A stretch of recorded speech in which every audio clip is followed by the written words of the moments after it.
finance bancaire s'immisce dans l'activité politique d'un mouvement en essayant de l'étrangler.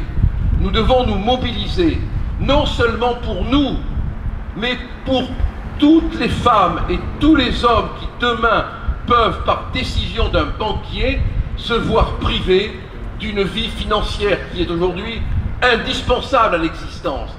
Alors merci d'être là. Sachez que plus ils nous en feront, plus nous nous battrons. Et c'est pas parce qu'ils fermeront un compte qu'ils nous fermeront la bouche. On continuera à se battre et à dire haut et fort ce dont la France a besoin. Merci, mobilisez-vous. Je vais être moi un petit peu plus trivial que Gilbert. Ils peuvent fermer nos comptes, ils ne fermeront pas nos gueules. Nos enfants de la patrie, le jour de gloire est arrivé. Contre nous de la tyrannie, l'étendard sanglant est levé.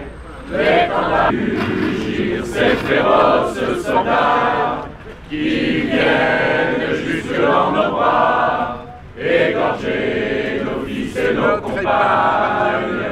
Qu'un sang impur abeugle nos sillons. Vive la démocratie! Vive le Front National! Vive la France! Vive le Front National! Contre la tyrannie des banques! De citoyens qui sont réunis pour protester devant cette agence de la Société Générale de Rueil, qui était l'agence du Front National, contre cette décision tout à fait injustifiée, cette dictature politique de la Société Générale qui a arbitrairement fermé le compte du Front National par pure décision politique. On est ici pour dire surtout qu'on ne se laissera pas faire, évidemment, qu'une banque ne peut pas décider de la démocratie dans un pays en coupant les vivres à un parti politique du jour au lendemain, et aussi pour alerter tous nos concitoyens pour qu'ils comprennent bien que ça peut arriver demain à chacun d'eux, puisqu'il n'y a pas que le Front National qui s'est vu attaquer. Marine Le Pen elle-même a vu ses comptes fermés par la HSBC.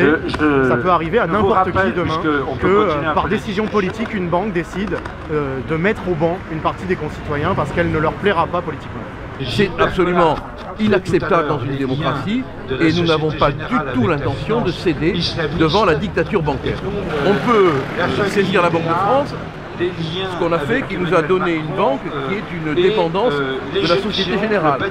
Banque avec laquelle on a d'énormes difficultés pour manipuler les instruments financiers.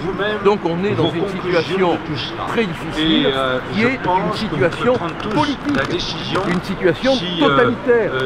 Mais comme c'est aujourd'hui en France, tout le monde trouve cela normal. Alors ce qui nous arrive peut aussi arriver à n'importe quel citoyen. Il faut savoir que demain, n'importe quel citoyen, sur simple décision d'une banque, peut voir son compte fermé et se retrouver dans la difficulté pour payer son loyer, pour payer ses factures, ce qui nous arrive. Le PDG de la Société Générale a pour épouse une femme qui aurait pu être ministre des Sports, qui appartient à la promotion Senghor de l'ENA, qui est la même promotion que M. Macron. La Société Générale a ouvert des comptes au Maroc pour la finance 100% musulmane, en respectant toutes les règles de la doctrine musulmane. Est-ce que ça a été une condition pour installer les comptes? On ne sait pas puisqu'on n'a pas d'explication, mais en tout cas on a beaucoup de motifs pour dire que cette décision arbitraire a un caractère fondamentalement politique. Il faudra quand même qu'à un moment donné, l'opinion publique se rende compte que le seul parti d'opposition, parce que sinon on ne nous ferait pas toutes ces misères, on essaye de le censurer, de le juguler. Et c'est une atteinte réelle à la vie démocratique. Lorsque les gens vont comprendre qu'on veut étouffer la voix d'un parti politique, peut-être qu'ils réagiront. Et s'il y a une prise de conscience dans l'opinion publique de la réalité totalitaire de ce qui se passe, alors là, peut-être on va progresser et avoir une moralisation de la vie bancaire. Ce que nous demandons. Du reste, nous déposerons très rapidement une proposition de loi en ce sens pour que les banques ne soient plus les maîtresses de nos destinées. Parce que vous avez tous un compte en banque et vous imaginez quelle serait la vie pour vous si demain votre banquier, par une lettre recommandée, vous informez qu'il clôture votre compte. Mais les autres, par exemple, les Républicains sont très endettés. Cependant, la Société Générale continue à les conserver comme clients, ce qui a été dit par Valéran de Saint-Just tout à l'heure. Bon, c'est une véritable volonté de nous anéantir, parce qu'on est le seul parti qui dit ce que les autres partis ne disent pas. Et on est le seul parti à ne pas être macro-compatible.